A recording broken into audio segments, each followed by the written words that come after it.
Hello दोस्तों, नमस्कार, राधे राधे। कैसे हैं आप सब? उम्मीद करती हूँ आप सब ठीक होंगे। मैं भी ठीक हूँ। तो वीडियो में आगे बढ़ने से पहले बता दूँ, आज दिन है रविवार और शाम के 3 बजे का टाइम हो रहा है। 3 बजे से मैं आज का व्लॉग बनाना शुरू की हूँ और जैसा आप सब लोग देख रहे हैं, यहाँ पे जो तुलसी माता का ये गमला है, इसकी साफ़ सफाई कर रही हूँ। तो घर का एक एक कोना मेरा साफ़ सुथरा हो गया है, तो भला इसे कैसे मैं छोड़ दूँ। फिर इसकी साफ़ सफाई में लग गई हूँ।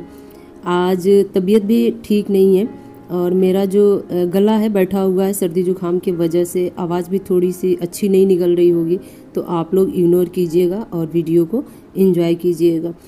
तो तुलसी माता जो मेरी है काफ़ी पुरानी है और ये जो केले का पौधा लगा रखी हूँ ना, ये भी काफ़ी पुराना है। यूँ समझ लीजिए कि 3 साल से ऊपर ही हो गया और हमेशा इसकी देखभाल करने की वजह से ये मतलब एकदम ठीक तरीके से रहता है। तो पूजा पाठ के काम तो आता है, आप सबको पता ही है। लेकिन पूजा पाठ की जो जगह होती है, अगर आए दिन उसकी साफ़ सफाई न की जाए तो वहाँ धीरे धीरे गंदगी इकट्ठा हो ही जाती है। और कल से नवरात्र भी शुरू हो रहा है, मंगलवार से। तो उससे पहले इस तरह के साफ़ सफाई के जितने भी काम हैं, अगर जल्दी से निपट जाए, टाइम से निपट जाए तो सही रहता है, क्योंकि पूजा के लिए फिर हम अच्छा खासा टाइम निकाल लेते हैं। और पूजा वाले दिन अगर इस तरह के कामों को लेके बैठो ना, मॉर्निंग में करने या जब भी करने बैठो, तो टाइम अच्छा खासा चला जाता है और दिमाग भी एक तरह से प्रेशर में बना रहता है कि मुझे ये काम करना है, वो काम करना है। तो जहाँ तक हो सके घर की साफ़ सफाई का जो भी काम है, पूजा से 1 रोज़ या 2 रोज़ पहले भी कर लें।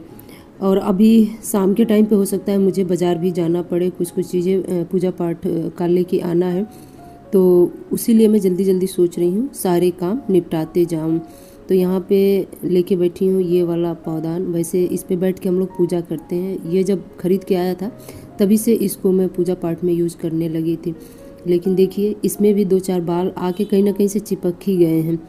तो ये तो ऐसे नहीं निकलते हैं, जब तक इनके ऊपर ब्रश ना मारो ना, ऐसे नहीं निकलते हैं।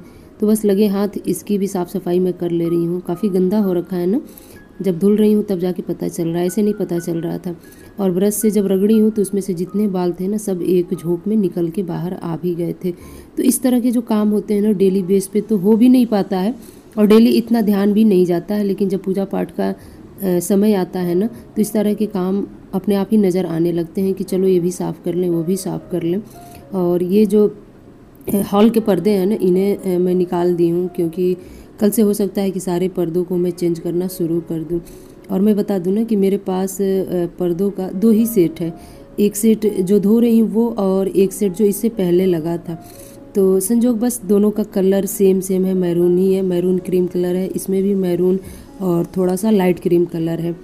ये पर्दे मैं बता दूं कि अपने ससुराल के लिए मैं बहुत टाइम पहले बनवाई थी, जब मैं जॉब करती थी, टीचिंग जॉब। तो ये काफ़ी दिन से ससुराल में पड़ा हुआ था, बट वहाँ पे यूज़ नहीं हो रहा था।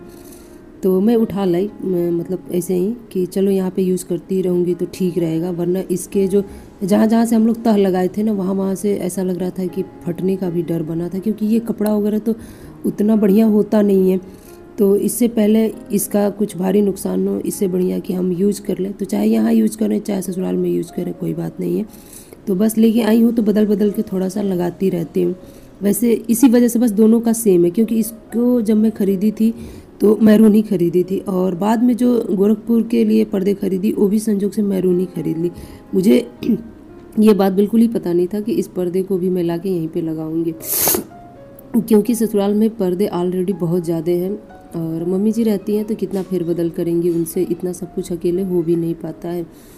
बीच बीच में थोड़ा सा सर्दी जुकाम का जो है ना गाइज, आप लोगों को पता चल रहा होगा तो इग्नोर कीजिएगा, क्योंकि मैं 2 दिन से वेट कर रही थी कि जल्दी से ठीक हो जाए, जल्दी से ठीक हो जाए। लेकिन ये ठीक होने का नाम नहीं ले रहा है। मेडिसिन वगैरह वैसे मैं ले रही हूँ, गर्म पानी का भाप भी ले रही हूँ, लेकिन वही है कि वीडियो तो टाइम पे जाना ही जाना है। तो बस इसी वजह से वीडियो में वॉइस देने में बैठ गई हूँ।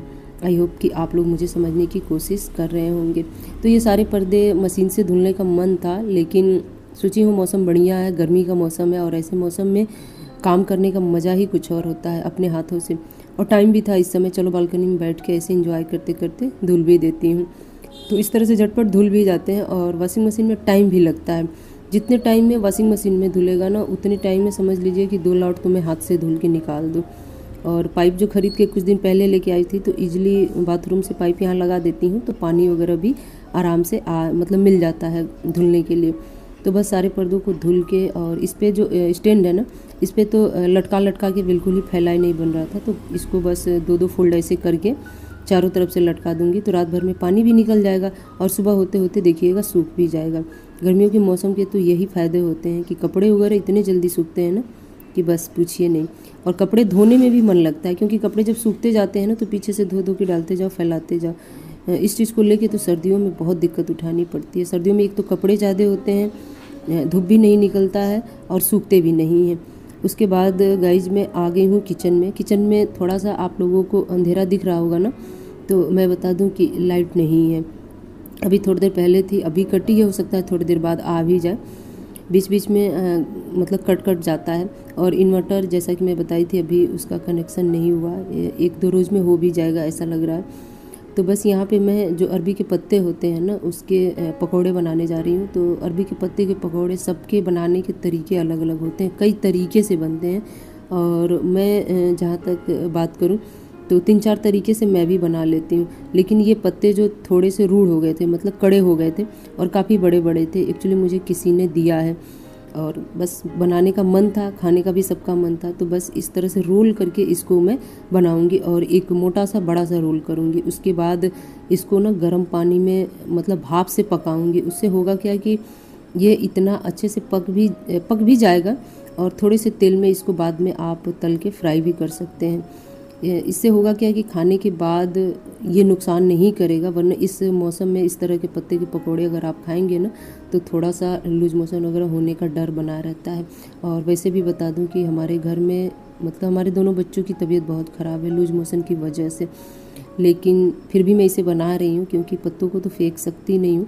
कोशिश करूँगी कि थोड़ा सा ही उन्हें दूँ मैं, और हींग वगैरह इसमें डाल दी हूँ। हींग डालने से ये होता है ना कि ये जल्दी पच जाता है और पेट में दर्द वगैरह या फिर किसी तरह की कोई समस्या नहीं होती है।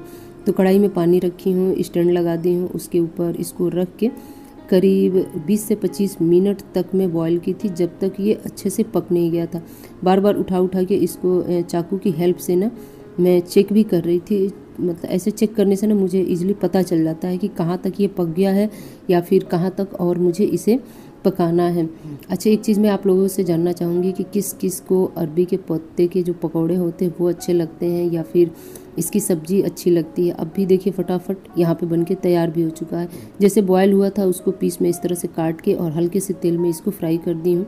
लाइट इस बीच आ चुका था और ये भी ड्यूटी से वापस आ गए थे क्योंकि आज था संडे, तो जल्दी ही आ गए थे। तो फटाफट बस अपने लिए और इनके लिए चाय पकौड़े बैठ के हम लोग एंजॉय किए। बच्चे ने भी 1 आध पीस खाई थी उसमें से।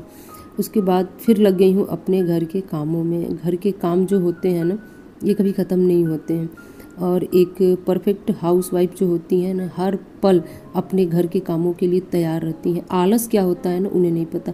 माना कि कभी तबीयत लूज है थोड़ा बहुत तो आलस आ गया या फिर कोई और रीज़न है तो बात अलग है, लेकिन जब उनके दिमाग में अपने घर का काम घूमता रहता है ना तो वो कभी आलस नहीं खाती हैं, फटाफट अपना काम एक एक करके निपटाती रहती हैं। तो बस बच्चों का टिफ़िन धुल के बास्केट में लगा हुआ था, तो बस नेक्स्ट डे के लिए इन्हें मैं पोंछ के इस तरह से लगा लूँगी ताकि जब अर्ली मॉर्निंग जब इनका नाश्ता वगैरह टिफ़िन वगैरह तैयार करना हो तो मुझे मतलब इधर उधर से ढूंढना ना पड़े, तो वो लगा ली हूँ। तो जितनी भी हाउस वाइफ होती हैं ना उनका काम करने का तरीका अलग अलग होता है। कुछ लोग तो ऐसे भी होते हैं ना जो शादी से पहले थोड़े भी किचन के काम का जो नॉलेज होता है उन्हें नहीं रहता है, लेकिन शादी के बाद घर की परिवार की किचन की जब जिम्मेदारियां पड़ती हैं ना तो वो धीरे धीरे करके सब सीख जाते हैं। तो बस परफेक्ट कोई नहीं होता है, जो हाउस वाइफ की जिम्मेदारियाँ होती हैं ना उन्हें एक परफेक्ट हाउस वाइफ बना ही देती है। एक तरह से देखा जाए तो पूर्ण रूप से कोई परफेक्ट नहीं होता है, लेकिन धीरे धीरे करके एक ना एक दिन परफेक्ट बन ही जाता है। कि घर गृहस्थी की जो जिम्मेदारी है ना एक दिन में नहीं कई सालों बाद भी कहीं जाके सीखने को नहीं मिलता है।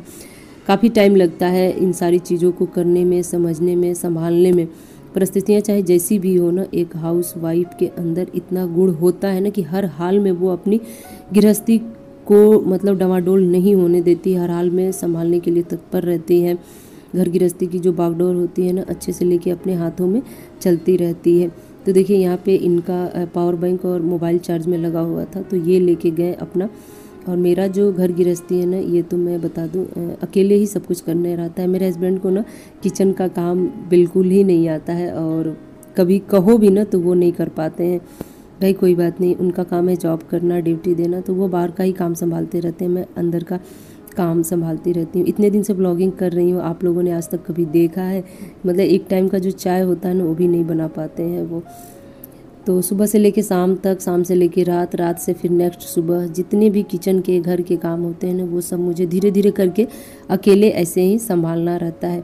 फिर भी मैं कभी घबराने का नाम नहीं लेती हूँ, और बस धीरे धीरे करते करते देखिए 6:15 बजे का टाइम हो रहा है। यहाँ पे तुलसी माता जी को मैं दिया जोड़ ले रही हूँ। और इसी के साथ आज का वीडियो एंड करूँगी। उम्मीद करती हूँ कि आज का वीडियो अच्छा लगा होगा। और हाँ, चलते चलते ये बात तो कभी नहीं भूलती हूँ कि जो लोग भी मेरे चैनल पे नए होंगे ना, प्लीज़ मेरे चैनल को सब्सक्राइब कीजिएगा, बेल आइकन को प्रेस कीजिएगा, ताकि नई वीडियो की नई नोटिफिकेशन आप सभी लोगों को मिलता रहे। तबीयत मेरी थोड़ी सी सर्दी जुकाम की वजह से ख़राब है। नेक्स्ट जो ब्लॉग है ना, जल्दी ही आप सबके साथ में शेयर करूँगी। फिर भी 2 से 3 दिन का गैप तो हो ही जाएगा। तो चलिए मिलती हूँ आप लोगों से नेक्स्ट ब्लॉग में। और ये रहा मेरा मंदिर का लुक, कैसा लगा है आप सभी लोगों को?